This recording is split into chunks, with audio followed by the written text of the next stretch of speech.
Assalamualaikum warahmatullahi wabarakatuh. Untuk kelas 7 pertemuan kali ini kita membahas tentang syarat-syarat tayamum. Setelah kemarin kita membahas hal-hal yang memperbolehkan kita untuk melakukan tayamum. Sebelumnya kita berdoa, kita membaca surat Al-Fatihah, kita kirimkan, kita khususkan kepada orang tua dan guru-guru kita, semoga senantiasa diberikan kesehatan baik jasmani dan rohani. Al-Fatihah.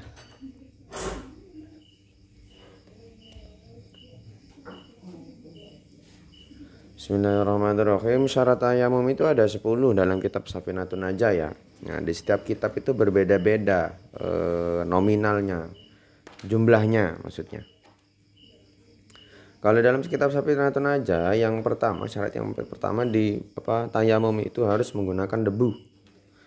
Jadi tidak boleh dengan serbuk-serbuk selain debu, seperti halnya serbuk kapur atau tepung. Nah, itu tidak boleh, harus menggunakan debu ya. Terus debunya itu harus suci. Debunya harus suci, tidak boleh pakai debu-debu yang bercampur dengan najis, yang bercampur dengan kotoran sapi, pokoknya yang halal najis yang lain. Yang nomor 3, debunya tidak mustakmal. Maksudnya itu debunya itu masih ori, bukan debu bekas yang digunakan untuk tayamum. Tidak boleh semisal ada orang yang sudah tayamum menggunakan satu debu ya. Nah, debu bekas tayamumnya orang itu kemudian kamu pakai lagi untuk tayamumnya kamu. Nah, ini tidak boleh. Itu namanya debu mustakmal, debu bekas sudah digunakan. Yang nomor 4, tidak bercampur gandum atau semacamnya. Debunya juga harus murni. Tidak boleh bercampur dengan hal-hal yang lain seperti hanya gandum, bercampur dengan kapur, bercampur dengan gula, dengan pasir. Tidak boleh. Harus debu-debu murni. Yang nomor 5, sengaja untuk tayamum. Maksudnya itu kita memiliki maksud untuk tayamum.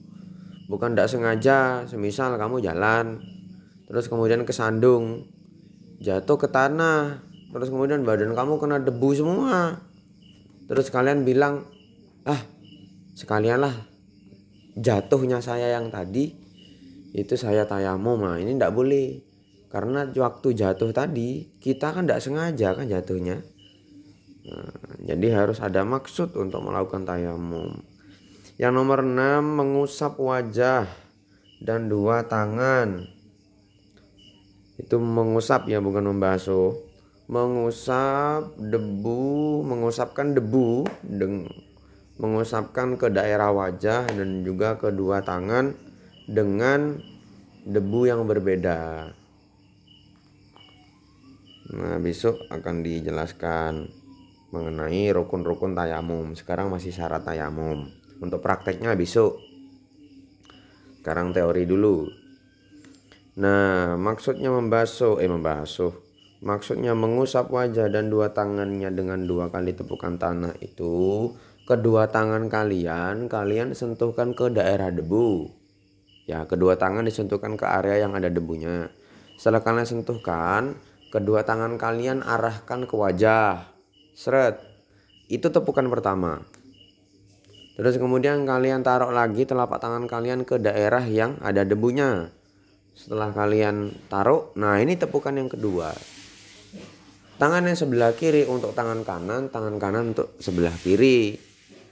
Nah, ini yang dimaksud dengan mengusap wajah dengan 2 tepukan. Tepukan pertama untuk wajah, tepukan pertama untuk kedua tangan. Nomor 7, sebelumnya sudah membersihkan najis badan.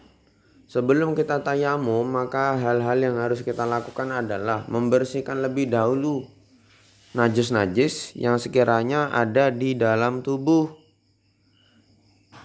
Kalau dalam tubuh kita ada najis, dibersihkan dulu najisnya, jangan tayamum dulu. Bersihkan najisnya, setelah najis selesai, baru tayamum. Dan hal-hal yang perlu dilakukan sebelum tayamum yang selanjutnya adalah ijtihad menentukan kiblat. Jadi kita harus menentukan kiblat dulu.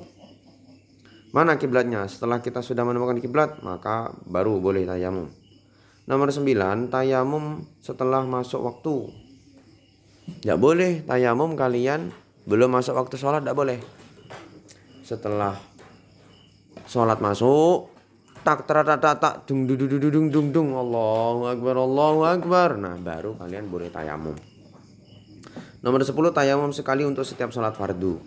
Ketika kalian melakukan tayamum, maka tayamum kalian itu hanya bisa digunakan untuk 1 kali sholat wajib, sholat fardu. Kalau setelah waktu zuhur masuk ya, deng, kalian menentukan kiblat. Mana kiblatnya?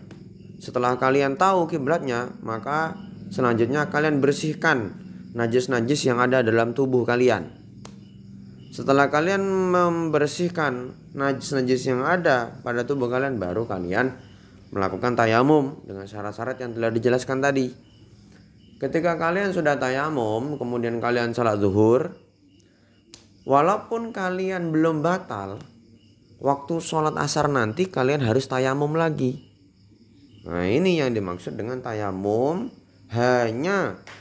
Tayamum sekali hanya cukup untuk 1 sholat wajib, 1 sholat fardu.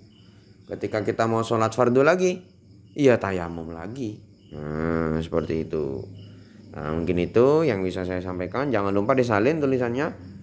Nanti ketika tetap muka saya cek. Semoga bermanfaat.